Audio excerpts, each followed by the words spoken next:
Hi friend, may tanong ko sa iyo. Happy ka na pa bilang isang employee? Okay lang ba sa iyo na magtrabaho ng 8 to 10 hours a day? Sapat na ba ang sahod mo para sa lahat ng gastusin mo sa bahay?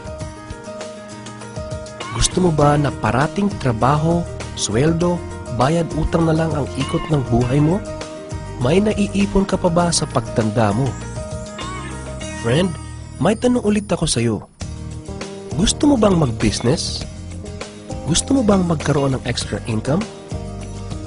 Gusto mo ba na kahit natutulog o nagbabakasyon ka ay may pumapasok na income para sa iyo? Gusto mo bang maabot ang mga pangarap mong bilhin at mabayaran ang mga utang mo?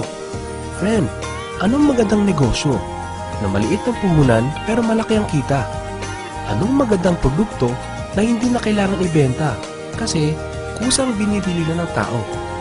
Ano ba ang ginagamit mo at milyon-milyong Pilipino kada segundo, kada minuto at kada oras?